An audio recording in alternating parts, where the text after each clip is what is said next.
Selamat ulang tahun, Nak. Ayah dan Bunda sangat bangga melihat kamu tumbuh menjadi gadis yang cantik, pintar, dan bertanggung jawab. 13 tahun sudah berlalu, dan kami masih ingat saat pertama kali kamu lahir. Kamu adalah anugerah terindah yang pernah kami terima. Ayah dan Bunda berharap kamu terus menjadi versi terbaik dari diri sendiri, mengejar impian, dan tidak pernah menyerah. Tapi, kami juga harus jujur. Kami bingung, harus bahagia atau bersedih. Karena semakin dewasa, kamu harus bisa mandiri. Kami tahu itu adalah bagian dari proses tumbuh dewasa. Tapi kami masih ingin kamu tetap menjadi anak kecil yang selalu membutuhkan ayah dan bunda. Tapi, kami percaya kamu bisa melakukan itu. Kamu kuat, kamu pintar, dan kamu memiliki hati yang baik. Kami akan selalu ada di sini untuk mendukungmu.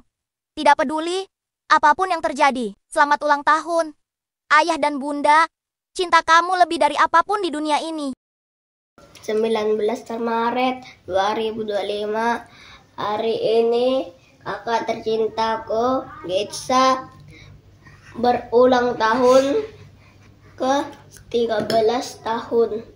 Semoga sehat selalu. Semoga dilindungi oleh Allah Subhanahu wa Ta'ala. Amin. Sekian, terima kasih.